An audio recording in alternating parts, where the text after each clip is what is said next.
Remember what we talked about before break? Logarithms? Yeah. So we're actually still in the same chapter in logarithms, but there's not going to be any logarithms today.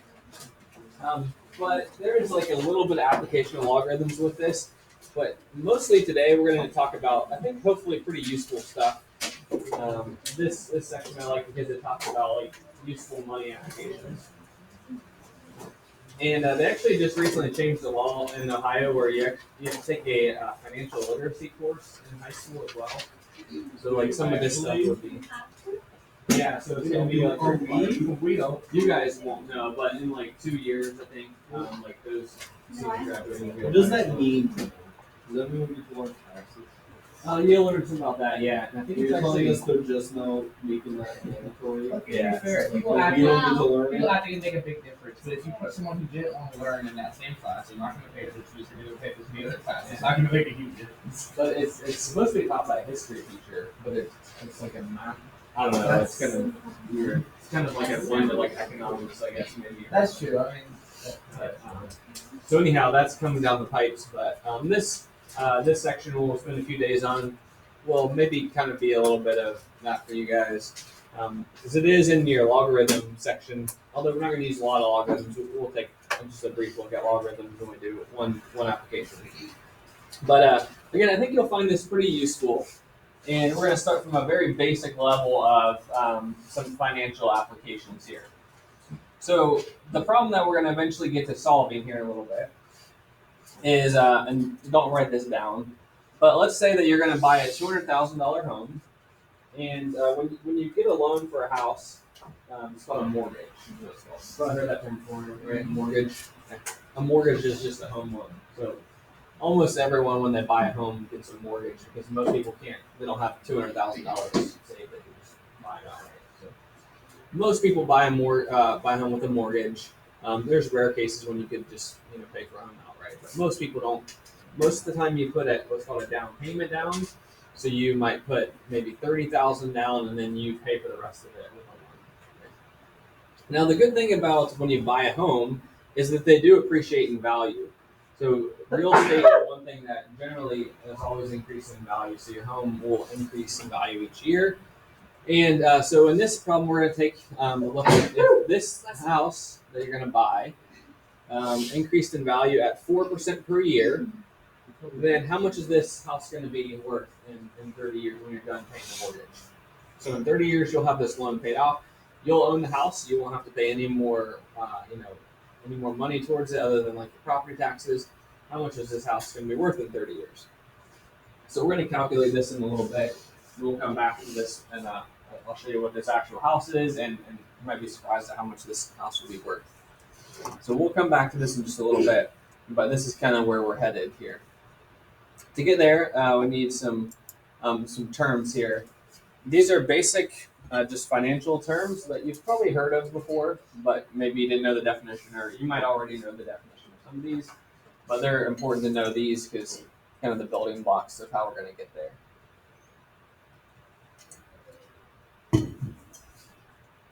And I like this section because, again, it's useful for everyday stuff, especially as you guys graduate and you might have to get a credit card or take out a loan, whether it be to buy a house or a car or for education, like that. So the first term is called a principal.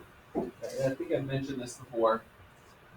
The principal of a loan or an investment, not the principal of a school, although it's spelled the same way.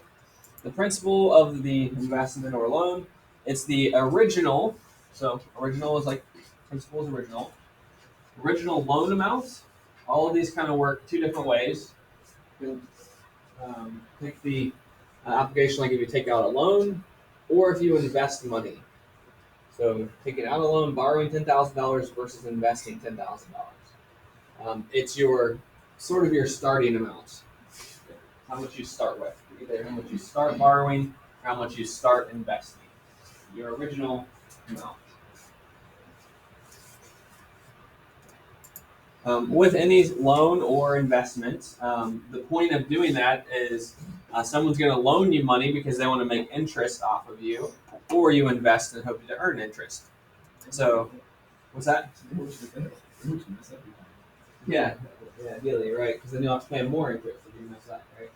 Miss your payments, you got to pay more interest. All right, so there's an interest rate with any loan or investment. Either you're going to have to pay a certain amount of interest in proportion to the loan, or you're going to earn a certain amount, hopefully off of your investment. So, like we can define it as an amount charged for the use of the principal, right? So, if you're going to borrow $10,000, well, you got to pay the bank some money for letting you borrow that money because they take a little bit of risk on when they loan you money. So you got to pay them some extra money. That's called interest for letting you use their money. Or if you invest in, let's say you buy some stock in a company, you're going to buy some stock in Apple. Well, then Apple could take your money that you invested and they could use it to upgrade their stores or something like that. What? Well, they don't need it, but if you want to buy stock in the company, then you're sort of giving them a loan. Yeah, that's true. But I'm just saying you want to do it, right? Any company you want to buy into, then you're essentially giving the company a loan. They can use your money to increase their infrastructure or something like that, and you will hopefully get a return off of your investment. There's a simple formula we use that kind of connects these two. You've probably seen it before, and that's called the simple interest formula. Now, in practice, we're not actually going to use this much, but I just want to show it to you. And again, we're not going to use it much because it is very simple. Simple interest formula looks like this. Probably seen it before. I equals PRT. I equals PRT. You guys seen that before? Somebody has a no. All right.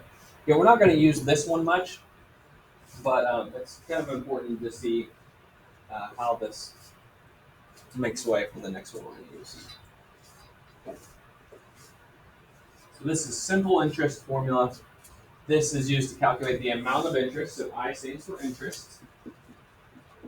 The amount of interest equals the principal P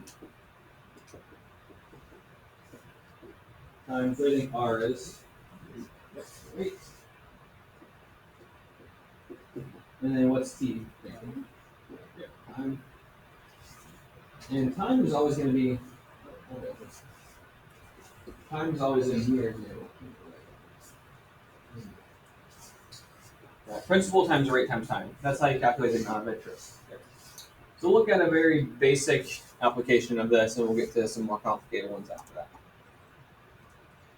And don't feel like you need to write this down either.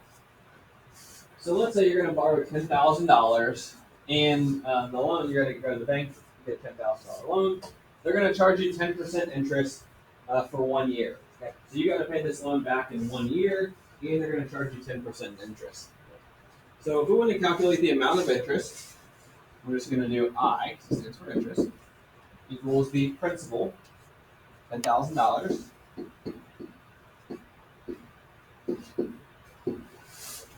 times our rate. Okay. What do we write for our rate? Just write times 10. Yeah, 0.1, 0.10. So whenever we write in a rate, we always put it as a decimal. So it's going to be times 0.1. We move it over 2 places. So 10,000 times 0.1. And then times our time. Our time is just 1 year. So we're just going to do times 1. So very simple. That's called simple interest. So we do 10,000 times 0.1 times 1.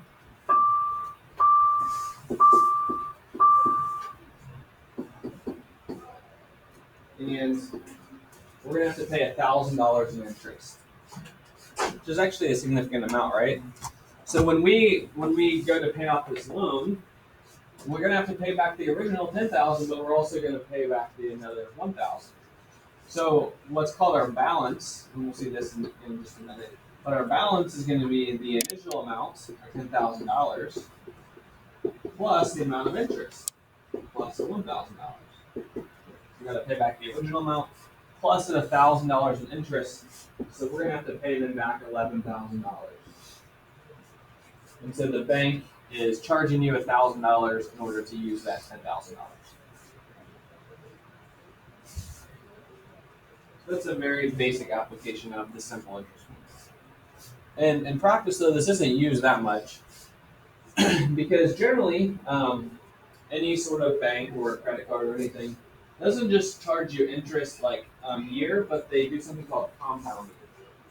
That's for that term for compounding, compound interest. So what that is so this is just simple interest, but what can happen sometimes is, and we'll write this down in just a second too, but is that interest is compounded, meaning if they're going to calculate interest, they're gonna add the interest twice during the year. Okay, so two different times they're going to charge you interest. So the first time you got your $10,000, and you don't need to write this down right now. But you got your $10,000. Your interest rate is still 0.1, but they're going to charge you interest at the half year mark. So they're going to say at 6 months you got to pay some interest for this money. Okay? So now instead of the 1 year's time, we're going to do 0.5. So let's type that in. 10,000 times 0.1 times 0.5, and so you've got to pay $500 of interest. Okay. So it's compounding at the 6 month mark. And then what's going to happen is now your new amount that you borrowed isn't 10,000, but it's actually 10,500. So this is our new balance, and then they're going to charge you interest again at the end of the year.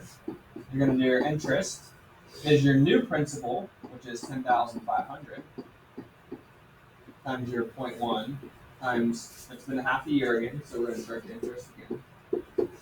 And that new interest is based off of the first, the original amount plus the first years of interest. So it looks like this: 10,500 times 0.1 times 0.5.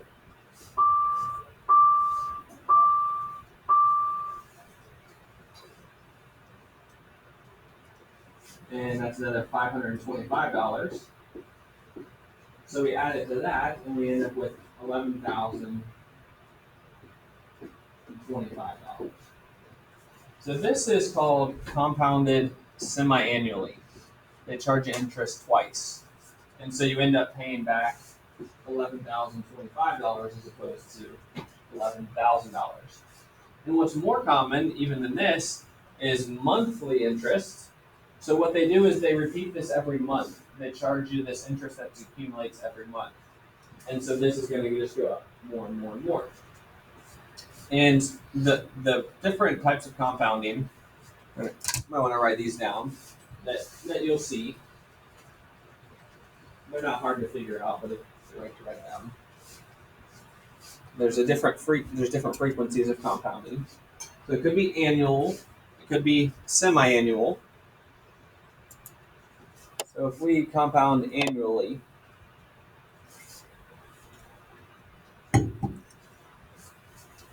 how many times would we compound it if it was every annually?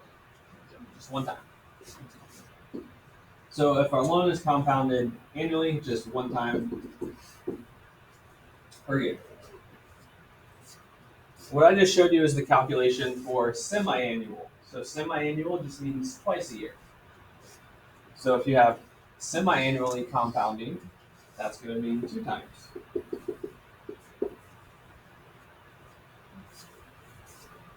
Another one that you could see would be quarterly. Yep, 4 times. So quarterly compounding would be 4 times. And anytime you take, whether it be a loan or you get a credit card, it'll tell you these conditions. Generally, it says monthly. It would say monthly interest. That just means every month they're going to take whatever you have as your principal and they're going to be charging you interest based off of that. Monthly interest is very common. We could go more frequently, which, like I said, is monthly. So that's going to be compounded 12 times per year.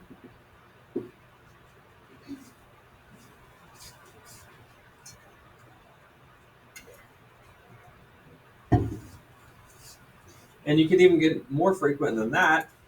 We could have daily compounding. So your interest is computed every day.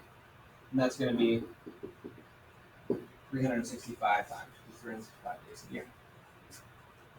So we're going to be using this in this next formula that we'll see. So you can imagine if you were to find this using monthly compounding, you'd have to go through this step what I did with doing it twice. You'd have to do it 12 times and add it up. If it was daily, you'd have to do this every day and add it up 365 times, which really isn't reasonable. So fortunately, there's a much easier formula, and this is going to be the main one that we use here. This is called a compound interest formula. So this one, you're going to definitely want to write this down. We're going to use this on all the problems that we'll do today and then also tomorrow as well. Give me a second to write it.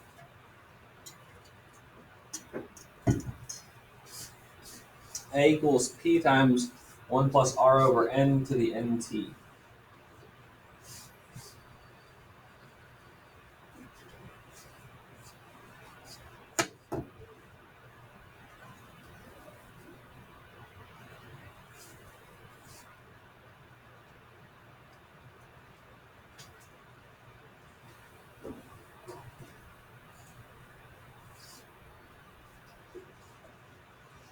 So let's talk about what all these letters mean here.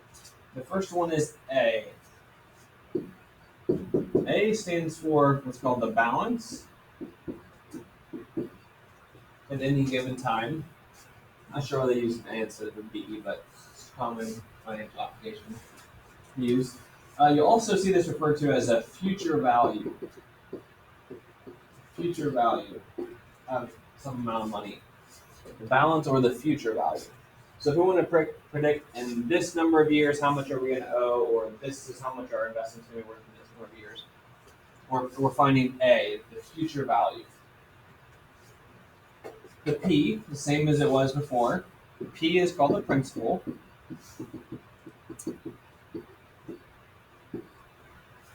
And if the A is the future value, the P is called the present value. So how much we have now or how much we're borrowing now, the original amount, the principal. It's called the present value. This 1 is just always going to be 1. We do have R, which is the same as it was before. R represents the interest rate.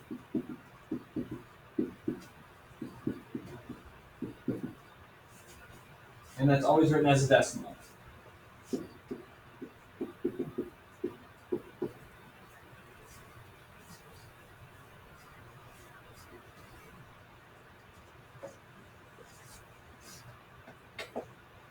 The N, anybody know what N stands for?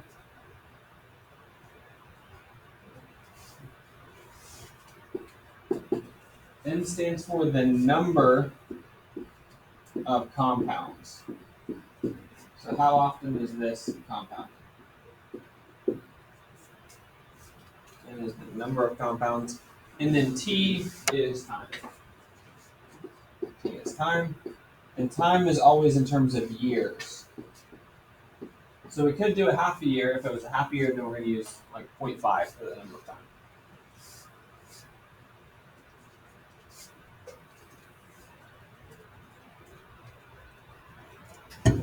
So that's what all those variables represent. Actually, doing this isn't going to be difficult. It's just going to be plugging numbers in here.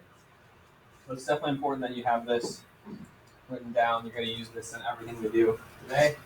Today, we're just going to calculate this future value, A. So it's going to be plugging in all this stuff. Tomorrow, we'll also find the present value.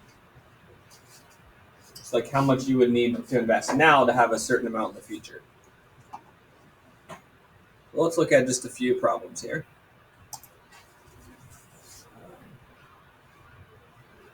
We're going to do a little comparison.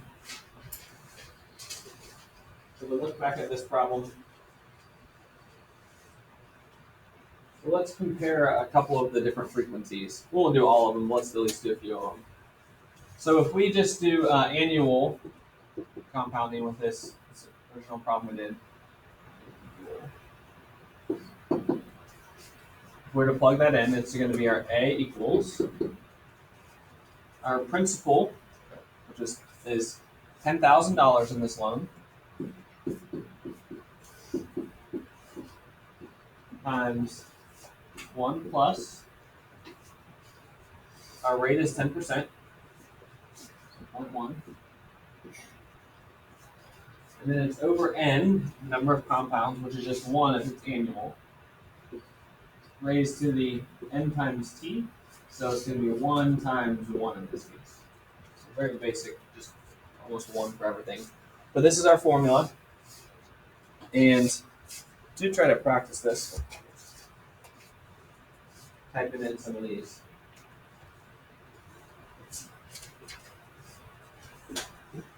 When you type this in, you're going to want to do 10,000 parenthesis 1 plus, and then you do another parenthesis here, depending on your calculator.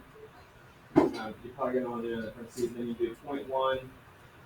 And for now, you're going to put the divided by 1, but divided by 1 is not going to change it. 0.1 divided by 1. Close parenthesis, then close your parenthesis again. Then you're going to do the caret symbol. And then again, for this one, it's 1 times 1. You won't always do that easy. 1 compound, 1 year. That's generally how you're going to type it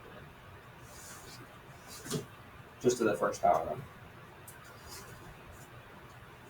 And if you type that incorrectly, you should get what we got when we did the simple interest one 11 times. We also did the semi-annual, but let's try monthly. Let's compare this to if they're going to compound their interest monthly, how much is it going to cost? So let's try monthly compounding.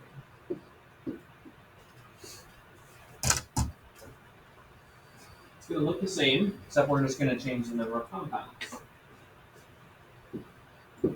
Our future value, or the balance, we're going to have to pay after a year is going to be 10,000 times 1 plus, our interest rate's the same, 10% over. But we're going to compound it monthly, so our n is going to be 12 raised to the nt, so 12 times 1. And we'll see how much more we end up paying if it's compounded monthly. So they're going to add our interest monthly.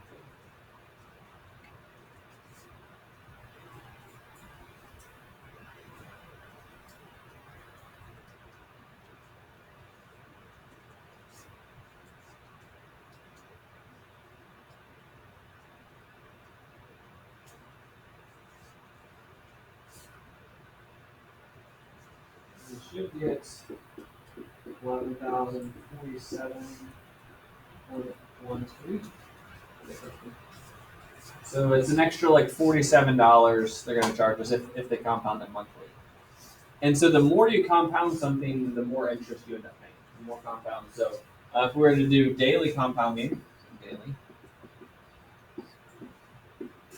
that's going to be still everything stays the same. 10,000 times 1 plus 0.1 over 365 raised to 365 times 1. So we just got to change one number.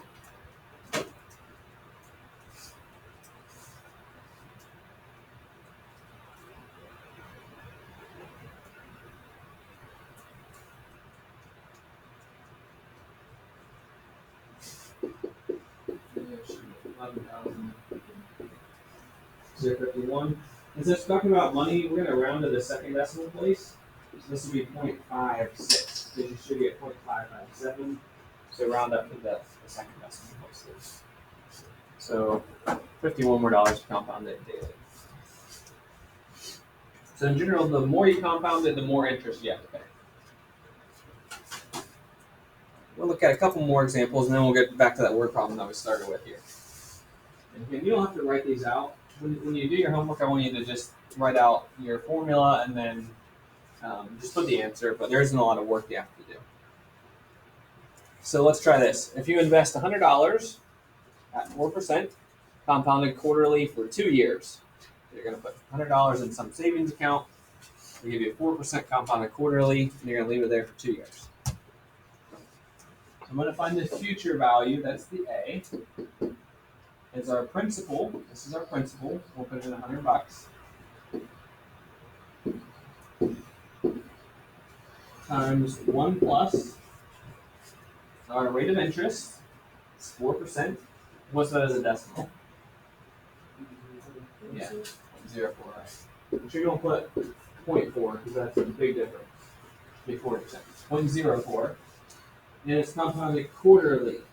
That tells us it's going to be 4 compounds. So therefore, 4 raised to the n, which is 4 again, times t, which is 2. So it's just plugging everything into a formula. Then making sure you can type it in your calculator correctly. 100 parentheses. Yeah, that's how I type it in. So you just need to write this out and then write your answer. Fine, do that. No problem. 100 times 100 parentheses 1 plus parentheses 0.04 4 close parentheses your caret 1 parentheses 4 times 2, or you can just do 8 because that's easy to do in your head. But that's how you're going to want to type it in. So make sure you don't forget to close your parentheses. And you should get $108.29. So how much interest will we have earned for this investment? How much interest did we get? We put in $100 and we got out $108.29. How much do we earn in interest?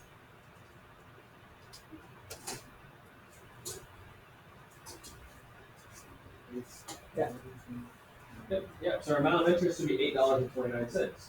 That's how much the bank or whoever paid us for investing that $100. They paid us $8.29 for letting them. We let them use our money for 2 years. Okay, let's try another one.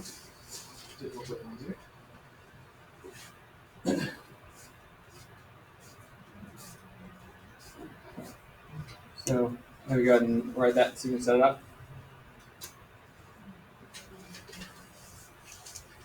So we're going to invest $500 at 8% compounded quarterly for 2.5 years.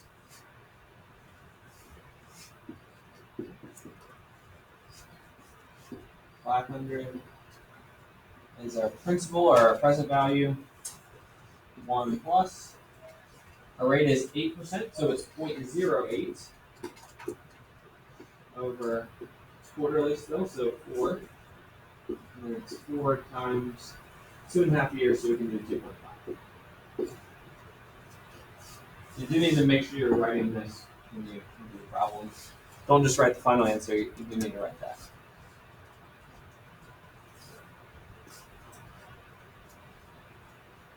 Again, make sure you're trying this too, make sure you can type it in correctly. Don't try this first time, you gotta do it on your own.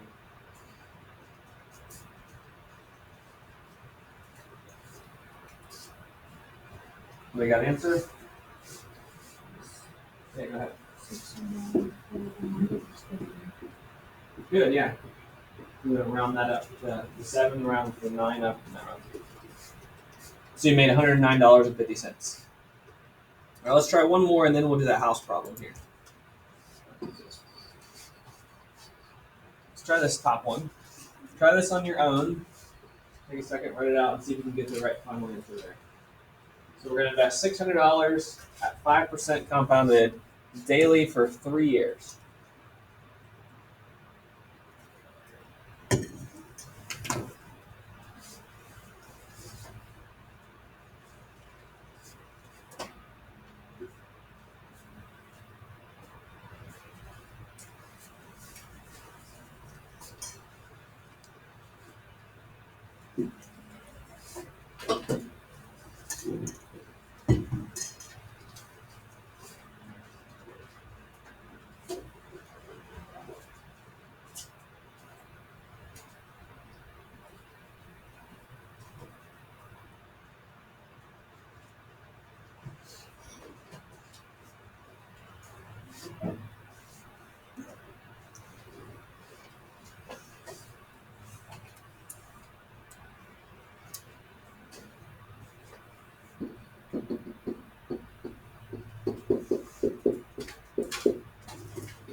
Plug it in like that, and then your answer should have been 697. Always make sure it's reasonable too. it's within $100. That seems reasonable. If you get like $6,000, something like that, definitely wouldn't be reasonable. So that seems good there. Generally, if you get a number that seems way off, it's that you put your decimal in the wrong spot of your rate of interest there. All right, so the last thing I want to do is answer that question that we had at the beginning. This house I put a picture of here. So this is actually a real house that's here. Anybody ever go to like Realtor.com or Zillow, any sites like that? Look at houses on there. Okay. You probably will more later in life if you're looking for a house, but so I just searched, and this is Realtor.com. Zillow is another really common site that's used for home values. I just put Newark, and I put a range of like 180 to 200. And so here's some houses that you can buy here for that range. And house prices have gone up a lot recently.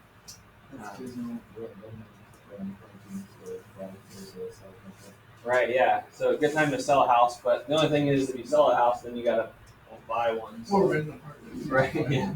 Hope the market crashes or something later. But so I found one that was about what we were looking for. I think it's this one right here.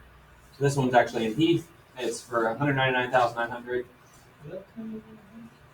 Yeah, it has a half an acre lot, so I guess that's must be why. But you can see here, it actually is contingent, which contingent means someone's in contract to buy this house already. So let's say you're the person in contract to buy it. Generally, after you are in contract to buy a house, you say you're going to buy it. There's like a 30 to 45 day time period where there's like inspections to make sure they're not like hiding something. And so before it gets finalized, that's what contingent means. So you couldn't actually buy this house if you wanted to because someone else is already in contract to buy it. But so this house, it's going to sell for, assuming that they paid about the asking price, about $200,000. You can take a little tour through it. Yeah, not a huge house, 1,600 square feet, 3 bedrooms, 2 baths. But it's kind of fun if you like look at houses that you can never afford. It's kind of fun to look at the pictures on them. You ever do that? But all kinds of different information about it, and to tell you how much the price per square foot is. It also so about $120 per square foot when it was built. You got your verbal description there. And another thing that's interesting is if you click on this estimated monthly payment, you can put in like how much estimated for a down payment. Generally, like 20% is what's required for a down payment. It's not always the case, but 20% here. A 30-year fixed, that just means 30 years fixed interest rate won't change. Interest rates are starting to go up a little bit now. They were really low for a while, but they're starting to go up. And so this would be your estimated payment per month. And you can also see how that breaks down somewhere. Here we go. So in this monthly payment, you've got like, you're paying towards the principal and the interest, so like $800 of that. You also have property tax that you're paying each month, and then insurance, so that's kind of how it breaks down. And then this is how much you generally would be required to pay at closing. So what would be a reason why we'd want to buy a house instead of rent a house? You could do it over it, so it means full back into it. Okay. Like on the long stuff. Right, and I like a Close to community or like this still guidelines for this and where you live in the city. Homeowners association. or Yeah. something? Which I hate. I would hate owning a house and being Yeah. What's another benefit? What's the financial benefit? security. What do you mean by security? Like if you own it, you feel like more secure than like, oh, I don't own this. They can tell you to get out of it. Yeah. Okay. You can sell it and do it eventually. Okay. What did you say you don't have to pay on forever? So after that 30 years, or you can do, there's 15-year fixed mortgages as well. Then you don't have to pay anymore, right? After that time period, what we're going to say to you. Right. So when you rent something, you pay money to the people, right? Let's say you rent a place for 10 years. At the end of that 10 years, you don't have anything, right? All your money just went to that person. But if you buy a house, even if you only keep it for 10 years, you can resell this house and probably make some profit off of it. So that money that you're paying towards it is actually going towards something. You're paying down the loan, and you're also invested in this property. That is also like Airbnb, so Right? Yeah. renting out the house and so that you don't have to sell it. You don't Right. Yeah. So other people are basically paying those people's mortgage. Right? They're using you to pay the mortgage. Like Airbnb, they get a certain number of renters a month. Then you're just paying the mortgage for them, and then so they have a free house, basically. Right. So I think you'll be surprised by this, but if we use the same interest formula, it works for this as well. If we start with a $200,000 investment, okay, so that's basically what we're saying, and we want to find how much the future value of this is in 30 years when we have our mortgage paid off. Right. So we got So this is assuming we pay our mortgage and everything. At the end of the 30 years, how much is this house going to be worth? All right. Got it? So when we're done with this in 30 years, we could potentially sell our house if we want to, or you can just keep that investment. But how much will this thing be worth in 30 years? So it works the same way. Our principal is $200,000. Then we have 1 plus. Our rate is 4% per year. That's a pretty good interest rate. So 0.04.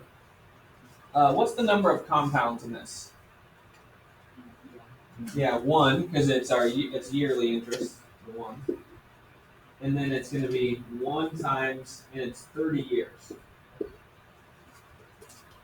So this thing is increasing in value by 4% every year. Go ahead and type that in.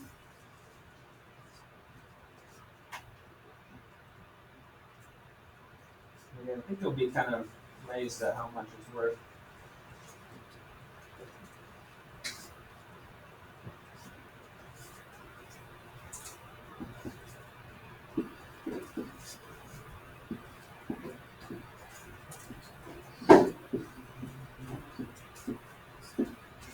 So at the end of 30 years, this house will be worth, if continues to appreciate in value, which generally real estate does, it's a really good investment.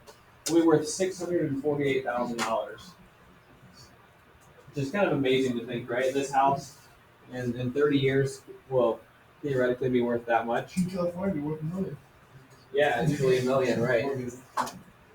Yeah. So you can see by like putting your money towards buying this, at the end you're either going to have a place you can live in for free, right? Or you can sell it if you wanted to, or like let's say you live in it for free and then eventually you die and you pass it on to your kids or whatever.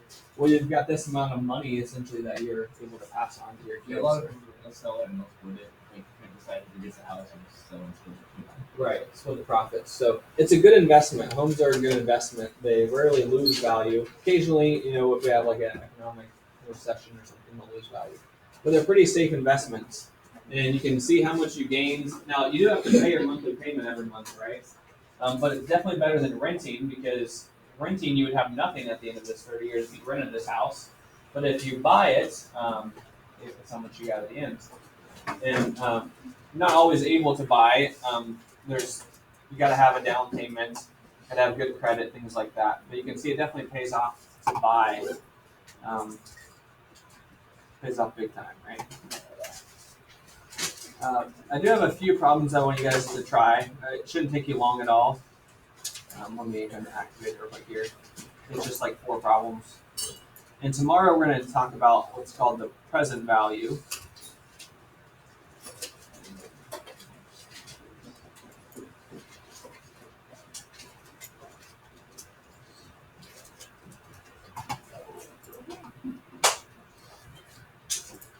So you've just got a few of these ones like we just did, and then you've got one on a home appreciation as well. But home values in this area have just really skyrocketed recently. Right. Well, my grandpa's house got a lot. He got a lot more. Oh, really? Well, because he lives out downtown, and it's actually his side of the road is going to be the highway so that to get there to bypass. And the other side is not going to be any offer because one side's going to be expensive and one side's going to be further. But his home was worth like $100,000 and he got like $275,000 because it's the get out price. Like say you and I just if you leave, it's going to be one of Yeah, my house where I live is like 10 minutes away from my house. Well, they're building a $200 million factory. Right, and I that would would say, yeah, right next to it. Because New Albany needs more. Right. So my house will go up in value, but I'd rather not have it. Yeah, I think it's the government is like, give those like, we to contract together and they're doing it. Yeah, but nobody that actually lives